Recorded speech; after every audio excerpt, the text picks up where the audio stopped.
And we turned all of these into our city councilmen, and they accepted them all. So we have essentially rewritten our plan because we had solutions.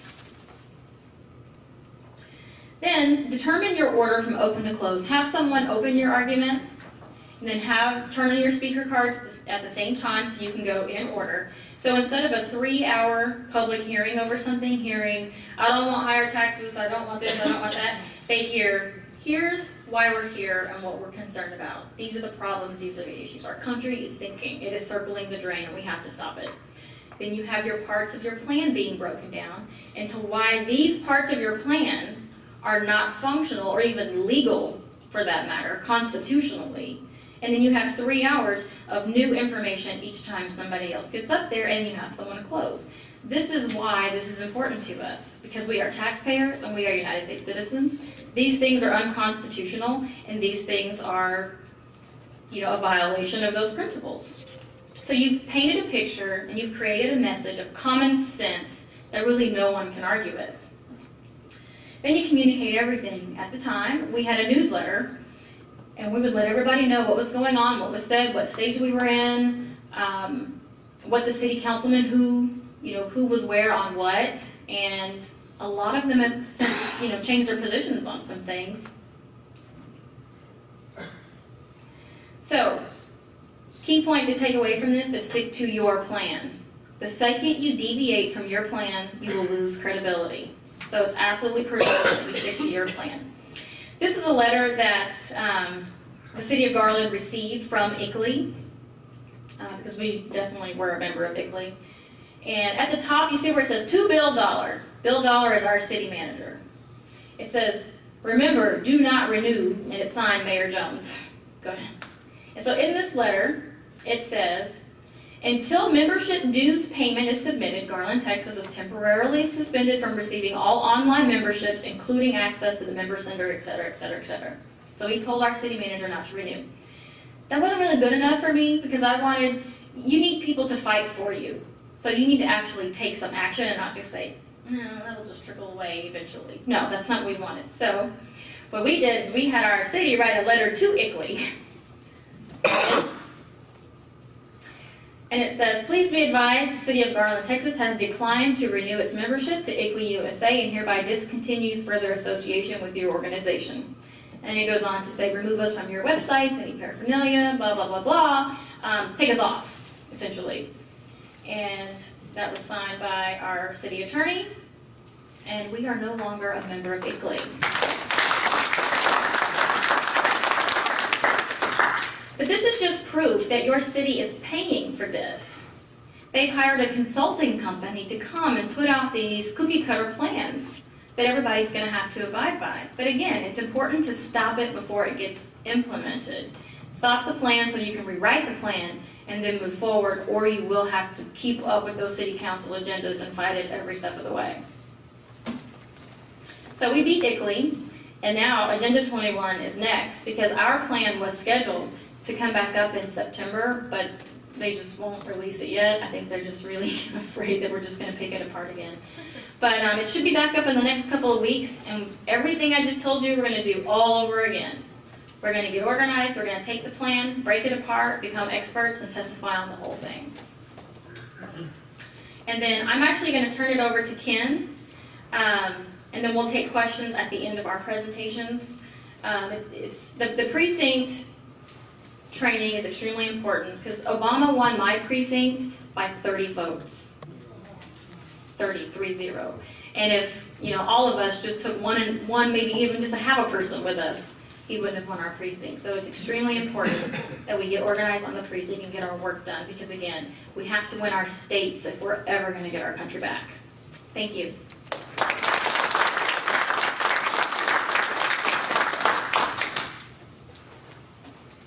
Aren't you all ready to fight Agenda 21 now? Yeah. Well, our next speaker is Ken Emanuelson. He's co-founder of the Grassroots organization in Texas, and he works with Katrina. As far as we are concerned, he is he helps build a database that we would like to use. And he's behind developing that, and various grassroots people, groups can use the database. We can create walk lists, we can use it for mail campaigns, or if we want to do some specific targeted initiative, it would be very useful for us. So I'll let Ken talk to you now.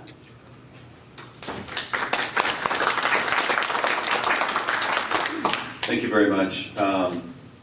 Yeah, what I'm going to speak about today, it kind of follows a lot on the heels of what you've already heard.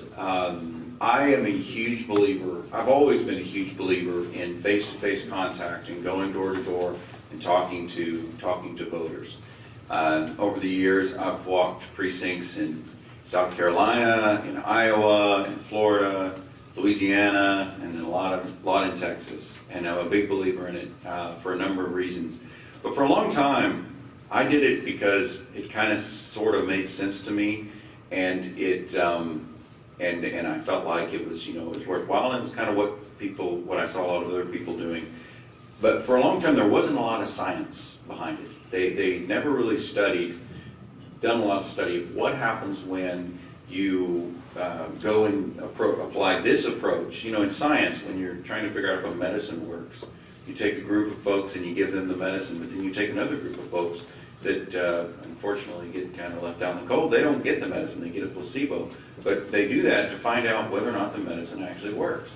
Well, starting about 10 years ago, there were some researchers out of Yale that they wanted to know, well, what if we applied scientific methods to the citizen engagement processes that campaigns do, and figure out what works and what doesn't.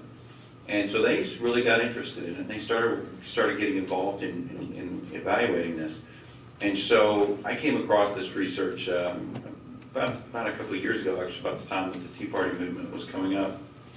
And over the last few months, I've really been digging into it.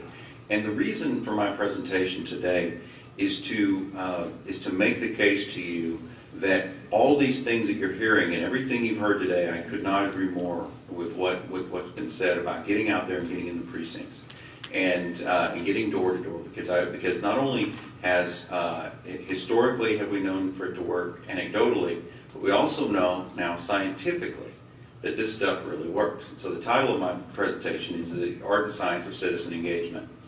Let's go ahead and do the first slide. What I'm going to talk to you about today is going to follow, as I said, with a lot of the rest of what you're going to hear today. But there's a very simple three-step strategy for advancing your core values at the ballot box. Because we can all have our core values, and we can have meetings, and we can get everybody fired up. But if we're not moving the ball at the ballot box, at the end of the day, our elected officials can just keep doing whatever they do. It's a little bit like what Katrina was talking about. You can get a lot of distance from persuasion and from educating your elected officials, but sometimes you're just up against somebody else that's got more pull, that's got that elected official in the back pocket, and sometimes you just need to get rid of those folks. And my belief is we need to get rid of a lot of those folks. So here's our simple three-step strategy that I advocate for. First of all, you have to identify like-minded and open-minded neighbors. And I emphasize open-minded because there's a lot of folks that maybe they've never voted Republican, or maybe they kind of vote both parties. They, look at the candidate or whatever. Don't write them off. And that's one thing I want to emphasize to you. Keep them in your list of people you want to talk to. Now, maybe they're not going to be your high priority folks to get out the vote, but keep them on the list and keep talking to them. Find out what they care about, because you might find out you have more in common with them than you realize. Step 2, talk to your neighbors about the issues they care most about. You may have on your heart some reason you're in politics. Maybe you've got a number of issues you care about. Every one of your neighbors has some issues they care about, whether they emphasize that at the ballot box or not, whether they go vote, whether they even quite know how to engage those issues to the ballot box. They care about something. If you will go out and talk to them and find out what they care about, then you'll be in a position to communicate to them how they can advance their own core principles at the ballot box. You might be surprised to even folks that tend to vote Democratic align with you on some very core issues. Step 3, motivate those folks to vote. And this is very important.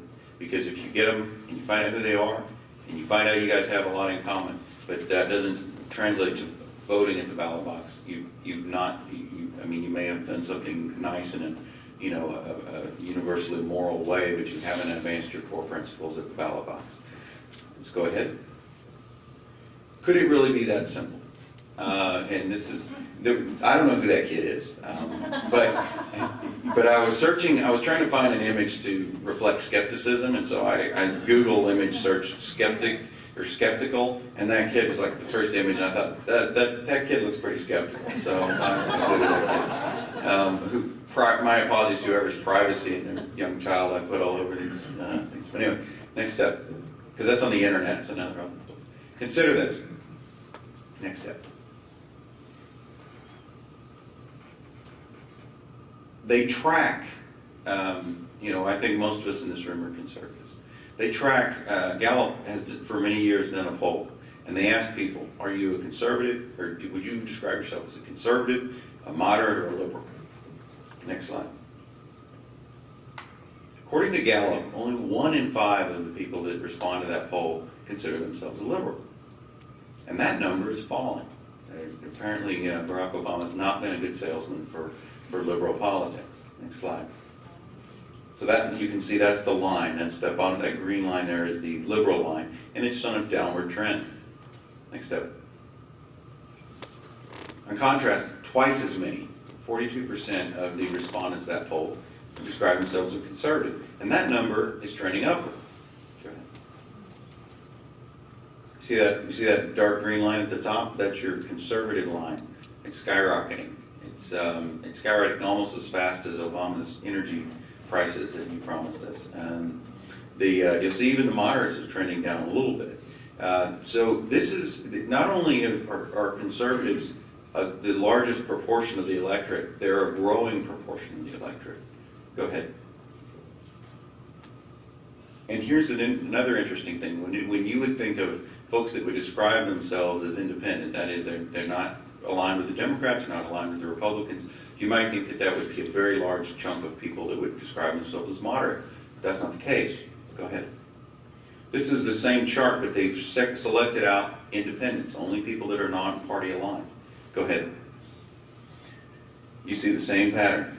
Liberals have trended up just a little bit, but that's probably more in the noise. But you see a rising tide for conservatives. And now moderates in the independent camp are actually the largest segment, but they're not that far different from the conservatives. If you listen to the news media, if you listen to, you don't listen too much to MSNBC, but they'll tell you, oh, that's Tea Party folks, that's conservative. I mean, that's like 0.01% of the electorate. We should not listen to them because their ideas are crazy. These ideas that we should actually pay our bills with money we actually have rather than money we invent out of thin air. They'll tell you that we're some kind of a fringe. We're just kind of the crust on at the outside. We're not. We're actually the largest ideological group in the American populace. Next slide. This is an interesting statistic. Conservatives outnumber liberals in every single state of the union. Okay. And that includes, of course, go ahead, Vermont and Massachusetts. Actually more conservatives than liberals in Vermont and Massachusetts. And so now it's not quite the same trend. It's not a 40-20 situation, but there's still a majority. Go ahead. And just in case there's any thought that maybe people don't understand what conservative means or what a conservative point of view is, I went ahead and looked at some of the polling data. Let's go ahead and look at these questions. Do you favor smaller government with fewer services versus a bigger government with more services? Is government trying to do too many things? Should judges apply the law as it is written? Should the courts follow the framers' intent? Do you favor a balanced budget amendment? These are all very good questions to decide someone's ideological bent. Are they more conservative or liberal? Let's look at the results. Every one of these is significantly to the conservative side of the aisle. These are, obviously these supposedly fringe positions somehow garner 71%, 74% of the popular opinion. Next slide. There's a few more. Are local gun laws unconstitutional? Does the Second Amendment protect individual gun ownership? Do you support increased fines on employers with legals? And do you support the Arizona law? Was it about right or didn't go far enough? Again, all of these, 77%, 63%, these are overwhelmingly on the conservative side. Now, are there polls that show, less decidedly? Yes, there are. But the fact that there's nationwide polling data that shows this level of support for the conservative position tells you that the conservative position is a pretty good selling. It sells pretty well. Here's the thing. Hopefully, y'all recognize my blue dog there. A blue dog is a Democrat that pretends to be conservative. And the truth is that we've seen time and time again, liberal ideas are losers at the polls, and yet they win elections. How do the liberal candidates win elections? Well, they win it by two mechanisms. One is they just lie. There were a whole bunch of folks that won back in 2006, and they were blue dogs, and they said, yes, I am under the Democrat, I'm under the Democrat Party, but, I'm really Ronald Reagan. I'm not really, if you looked at their campaign materials never said a word about we need more government services, we need to, don't worry about the deficit. They were all about we need to protect the Second Amendment and we need to get the budget under control. And it was this, sort of what Bill Clinton had earlier ran on, which was a new Democrat kind of a policy, and or new Democrat platform. And the thing was, though, was back in the 90s, there actually was a new Democrat movement that really did believe in some of those things. And when they got into office, they actually supported them. But in this last round, what they were doing is they were mimicking what had been successful before. They didn't have an intention to do any of it. And so we saw that when all these blue dogs that were supposedly for limited government, et cetera, then went in and voted for Obamacare. And of course, they're no longer in office because of that. Because the people caught on. You're not for what you claim to be for. They hide their true agenda. And they're much better organized. The Democrats are much better organized. They do all this stuff that we're talking about, and they've been doing it for years. You will hear, I've not got much good to say about Acorn from a moral perspective or a perspective of how you should live your life. But when it comes to how to organize precincts, we can learn a lot from Acorn. We can learn a lot from all these groups and from the unions. They do some things that are not ethical, and we shouldn't mimic that. But in terms of getting out there, organizing, having precinct captains, having block captains, doing all this stuff, they've been doing this stuff for years. And what they've been doing is maximizing their effectiveness. Even though they have smaller numbers, they get all their people out. And if you have smaller numbers, but you get all your people out, you can win. Because as we've heard earlier, a fraction of people actually vote, especially like in the primaries. Tiny fraction of people vote. If you can turn out just a small bump in the overall percentage, you can dominate a primary. Why do conservatives lose? Conservatives lose when they're wishy-washy about what they believe in. Why? If you weren't actively involved in politics last year, why would you vote for John McCain? He said that Obama would be okay. He said that we didn't have anything to worry about a President Obama. And he didn't really lay out any clear points of disagreement with Obama during his campaign. Nobody could really figure out what McCain was wanting to do as president. And so, we're not just going to beat up on McCain. There's plenty of them out there that run under the Republican brand, but their policies are Democrat-like. And Republicans like that tend to lose because why would you follow that? Why would you support that? If you believe in Democrat policies, if you believe in liberal policies, why not just vote for the liberal? Why go halfway? And finally, the conservatives tend to not be as organized. We have, for a long time, benefited from this larger number of people. And so if we go through the motions and do the basics, we can win elections. But that's not good enough anymore. Everything is changing. All the things that we've taken for granted for years are changing. Now we have to start thinking about being organized, being efficient, being focused and strategic. Next slide.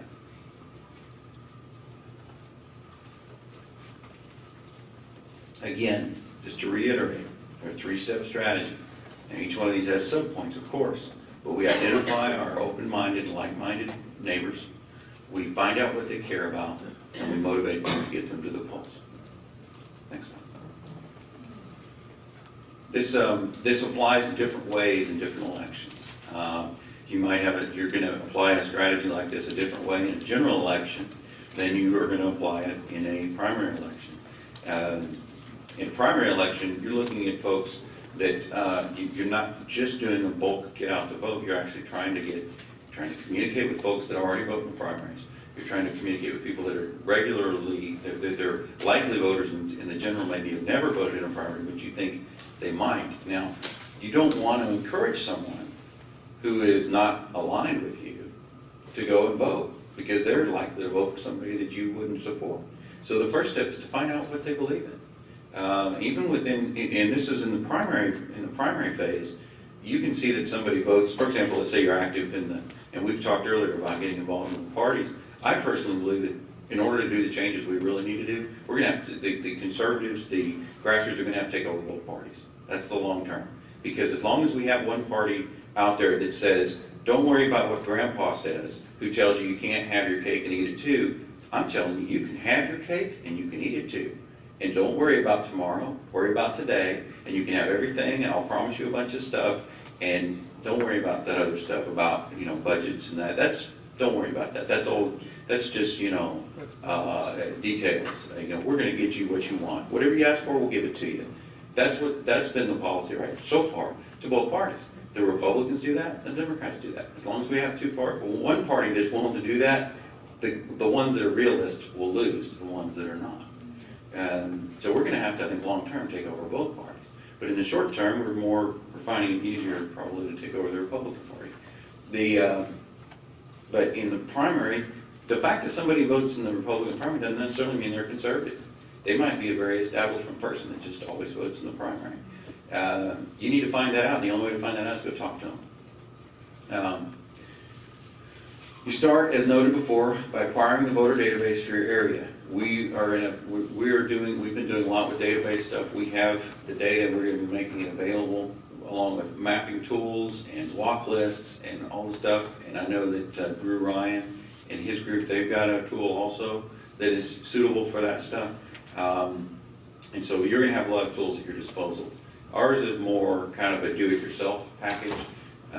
You'll get a map and you'll get a walk list for your precinct to go out and it's kind of to you to go and take it from there.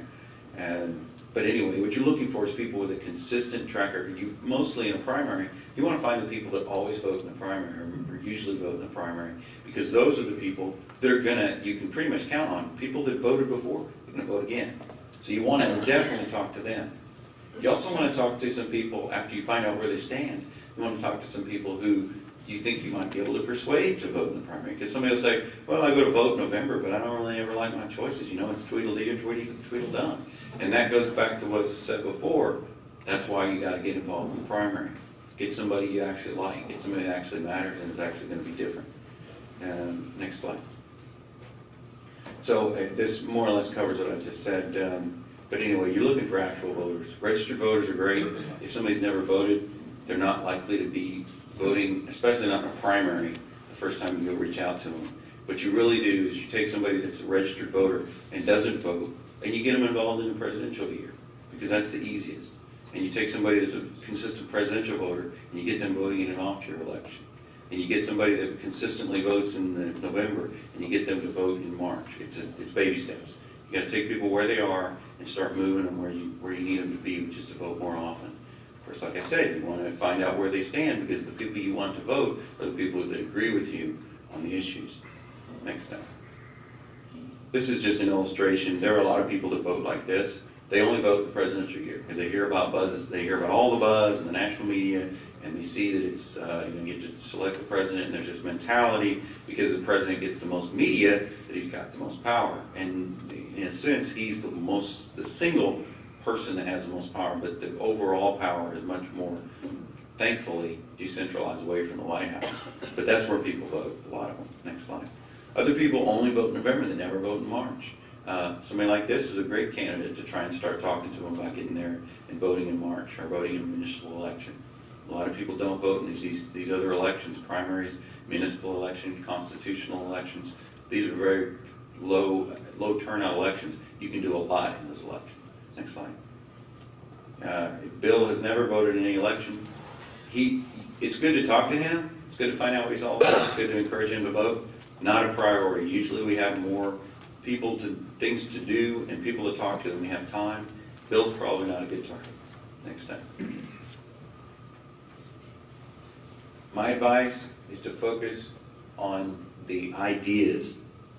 You steer clear of things that are too personality driven. Well, what you want to do at the first phase is you want to find out where these folks stand. Open-ended questions. What do you care about? What do you think are the number one issues that we're facing?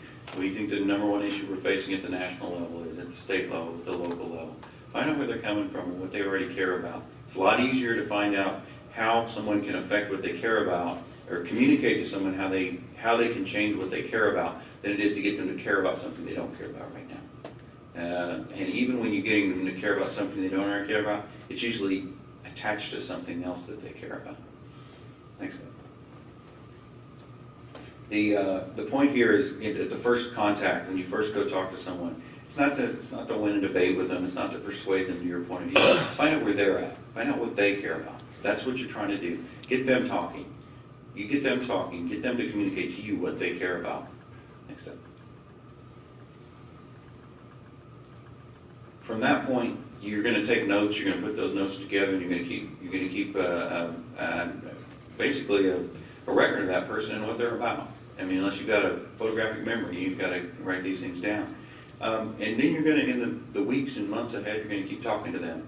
And if there's you're probably going to want to come up with a list of people that maybe in your neighborhood that care about Second Amendment issues or whatever. And then you see somebody's going to give a speech on, what the Second Amendment means or whatever. Send them an invite. Invite them to go listen to that sort of thing. Keep engaging them and informing them about what it is they care about. If they said they don't care about taxes, they love paying taxes or whatever, you probably don't going to waste time sending them an invite to something about how to reduce their taxes. Next thing. At some point, you're going to want to give them some feedback. And in our neighborhoods, we do voter guides. We don't do voter guides that say, just vote for a bill and everything will be all right. We tell everybody, based on what we've got, here's what we know about these guys. And we give them objective information as much as we can, objective as we can be. We try and have the same information for each candidate. So things like endorsements. If there's two incumbents, both people have served in the legislature and they're running against each other, we try and have all the interest group ratings from groups like Eagle Forum, groups like, we've got a group in Texas called Empower Texans, which rates the candidates based on how much they vote against taxes and against spending. These sorts of things. Give them objective information that they can take into the polling place and decide which one fits their beliefs. Next step. Here's the thing, and this is the most important thing. As you get close to election time, focus, get out the vote. Target to those candidates, those voters that you know are with you on the key issues. And that's important. You need to know who's with you, and you need to know who do you have questions about whether they'll vote. There's some people, as I said, they've never voted. Maybe it's not the best time in the world, the best use of your time to go encourage them to vote. If they always vote, again, maybe not the best time in the world, best expenditure of your time to go encourage someone who's never failed to vote in 20 years to go vote. You know they're going to vote. If you've already given them information to make an informed decision, you don't have to worry about bugging them to go vote if they've never failed to vote. Unless they're in the emergency room, they're going to be in that polling place. So what you're looking for is the people that are kind of iffy, the people that are at the 50% level, that you can be the factor that pushes them over. So you're looking for people that are somewhere in the range of 25% to 75% likelihood of voting. And look at that. And those are the people you want to target. Don't waste your time with the people that never vote. Don't waste your time with the people that always vote. Look for those people that are iffy, because you might be the factor that pushes them, gets them to the polls. Next step. And here's the thing that everybody needs to understand, because when we're walking precincts, it can, especially if it's a hot day and you're out of water and you've been walking for hours and your feet are sore and you're thinking, is this all worth it? Well, going back to the science I talked about earlier, the research has shown that when you talk about a neighbor-to-neighbor contact between somebody that's reasonably likely to vote, statistically, one contact, just one conversation of a few minutes, like in a door-to-door environment, will boost that person's likelihood of voting by 15%. Now, that may not mean that that person actually votes, but that means if you go talk to 10 households, you, on average, are going to boost up, you do that, or let's say you do 20 households, that could be 3 votes that would not otherwise have been cast. And I'm going to show you in a minute, that really can matter a lot. If you're boosting the turnout for a particular candidate or for a particular issue by 15%, that's sometimes well in excess of the margins that we're looking at to win an election. Next slide. Here is some of the statistics I talked about earlier. This is the effect of door-to-door canvassing on voter turnout. Now, this is a combination of a lot of different studies, so the numbers are kind of all over the map, and there were different methodologies done, different timings. So that's part of the reason why these are all over the map. But they give you a good idea of the kind of range of numbers you can look at. Let's go ahead. They did a study. This is a turnout delta over the baseline or over the control. So they would do this in one neighborhood and talk to certain voters, and they would do it, and they would not do it in a very similar neighborhood, or they'd do an overlap. Can you put that in English? Which part of it? Turnout delta over baseline. What does that mean? Yeah, it's real straightforward. Turnout. I mean, that's the voter turnout. How many people went to the polls, turned out to the polls? The baseline is the number of people, according to the control, the baseline that you would not have had otherwise, and the delta is the difference. So the difference in voter turnout over the number of folks that came out, let's say, that would have otherwise turned out. Does that make sense? Okay. So let's look at, they did a study in Bridgeport. They found that their single contact door-to-door effort got them a boost of 14.4% on average. Columbus, 9.7%. Detroit, 7.8%. Then they had a broader Michigan one that was very successful, 18%. Next slide. When you look at this, you can see that in every case, this door-to-door canvassing effort boosted turnout from somewhere between about 8% and 18%. Let's look at the average. Next slide. The average of the overall was 12.7%. If you can boost your numbers for your side by 12.7% in an election, you're usually going to win. I mean, sometimes you're just fighting a losing battle, but if you're anywhere near a 50-50 race, that's a win. Let's go ahead. So how do votes affect us at election time? Go ahead. In the 2010 election in Texas, this is the primary. Go ahead. We had, this is millions, basically millions of Texans. We're about 24.7 million Texans. Next. Voting age Texans, 18.79 million. 13.27 were registered to vote. Our November turnout was almost 5 million. That's a lot of people. But look at our primary turnout, and this was a big year. It was a big year in Texas for turnout in the primaries, and yet even then, 1.48 million. That's a fraction of the number of voting age Texans, about 10%. And of course, the total needed to win a race in that statewide was 0.74 million. And let's look at the government primary margin. 0.03, it was 30,000 votes is what it came down to in a statewide gubernatorial election. Out of 13 million plus registered voters, or voting age population, 30,000 was the margin. Go ahead. So Rick Perry avoided a runoff by a margin of 34,000 votes, which represented 0.136% of the population of Texas. So just a fractional more turnout in that primary for one of his competitors would have pushed him into a runoff. Now, what would have happened then? Perry would have probably won anyway. But it's a very interesting statistic. Go ahead. Looking at state house primaries. How are we on time? Okay, all right. I'm out of time. So basically, the bottom line is using these strategies, you can have significant turnout at the polls and you can affect elections with those numbers. Thank you.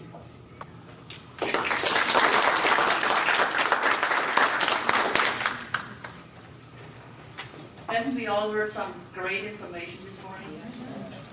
And we'll hear more of it this afternoon. But now we have some housekeeping issues. Lunch is next door. They'll collect your tickets at the door. Bathrooms are downstairs and also in the hall towards the restaurant. And I have the results of our straw poll. It's pretty amazing. Michelle Bachmann, 3. Herman Cain, 15. Newt Gingrich, 1. Ron Paul, 3.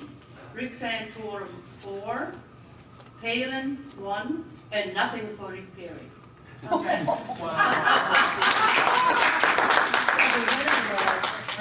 Herman Cain. Right on. I want to point out the table over there. There's some information that you might want to pick up. And since we're doing this all on a volunteer basis, we're always looking for donations. So thank you. Have lunch and then come back at 1 o'clock. I think 1 o'clock. Oh, and we have some time for questions and answers. Anybody have questions about anything this morning? Yes, Janine. Yeah, it was earlier about what you were talking about. I'm confused as to why our cities, what is their incentive for turning people down and trying to renovate an area? What is their incentive? Federal tax money. They're doing this in St. Louis and turning people away, and I'm confused as what their incentive is. There are a number of incentives. The question was, what are the incentives for cities to do these types of development things? And it's money. Right. It's always money. They have to do reporting on this, which is another reason why the EPA is so bad. When you take on these projects, you get increased money and you bring in revenue. But let's talk about like a public-private partnership. That's where a company comes in and says, hey, we want to build this great housing project. And we'll pay some, and then the public can pay some. And in some instances, when it's a fair deal, the city would actually save money by getting the development project, with help, as opposed to doing the whole thing themselves. But unfortunately, the way that it's done, and it's not specified in the state laws, is the development company will have a buddy on city council or in the plan commission and want to get this development deal done. So the city will come in and say, yeah, we'll do this, and maybe it's a 70-30 kind of deal. So you've got taxpayers paying 70%, the business is paying 30%, and then reaping all the profits off the business. So it's all about money. Yes, sir. There's another aspect of that that I just became aware of this week. HUD is sending out memorandums of agreements to rural county commissions. And the memorandum of agreement basically says, we'll help you with your planning if you agree to abide by our sustainable development. And for instance, in Newton County, Missouri, Southwest, fairly rural, fairly low population, doesn't have a whole lot of money. The feds will dangle, I don't know, $2.5 or $3 million in front of them and say, sign the memorandum of agreement and we'll give you this grant. They get the grant, 2 years later the grant money goes away, they're stuck by abiding by the rules. Right. So they're very short-sighted, but the feds are literally bribing governments to sign these memorandums of agreement. Right, and those grants are what's really important. It's like the stimulus money that was brought in. When the state brings in stimulus money, it's not just money. It's regulations, it's policies, it's guidelines, it's establishing a whole separate arm of development. Our cities, once they took this money, had to create an entire new branch of government called the Sustainable Development side of government. I mean, you're just going, and one of the arguments that I make is, why do we need to hire a whole new branch of government to make common sense decisions about our planning? So what did we do before sustainable developments? Our cities were still built, our buildings were still built, housing developments were still built. We didn't need somebody telling us which type of mortar to use, which types of copper to use. We didn't need people telling us what to do, because guess what? We don't use lead-based paint anymore. There's a reason for that. We don't need an entire branch of government coming in to say, this is how you need to do these things. And we definitely don't need the government picking winners and losers, and that's another reason why they do it. For example, the retail pruning. They will get to pick and choose which businesses go into those developments, regardless of market feasibility. So if you've got a friend or an aunt or an uncle that wants to sell sweaters, they're going to get that business. Whether or not they pay the lease on it, who knows? I mean, there's all types of things that they're doing to make this kind of a government-controlled community. Yes, ma'am?